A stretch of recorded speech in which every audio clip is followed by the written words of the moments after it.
আজকে আমি ২ রকম শুটকি মিক্সড করে ভুনা করব। চলুন দেখি কিভাবে আমি শুটকি ভুনাটা করে নিচ্ছি।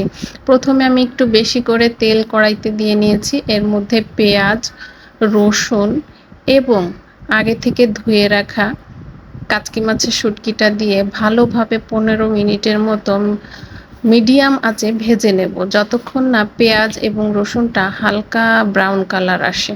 তারপরে আমি দিয়ে দিব এতে গুঁড়ো মশলা। গুঁড়ো মশলার ভিতরে আমি যেটা ব্যবহার করেছি সেটা হচ্ছে হলুদের গুঁড়ো, মরিচের গুঁড়ো, লবণ, সামান্য জিরার গুঁড়ো, সামান্য ধনিয়ার গুঁড়ো। চাইলে আপনারা জিরার গুঁড়োটা স্কিপ করে যেতে পারেন। আমি জিরার গুঁড়া পছন্দ করি তাই দিয়েছি। এবং এখন দিয়ে দিচ্ছি চাপা শুটকির পেস্ট।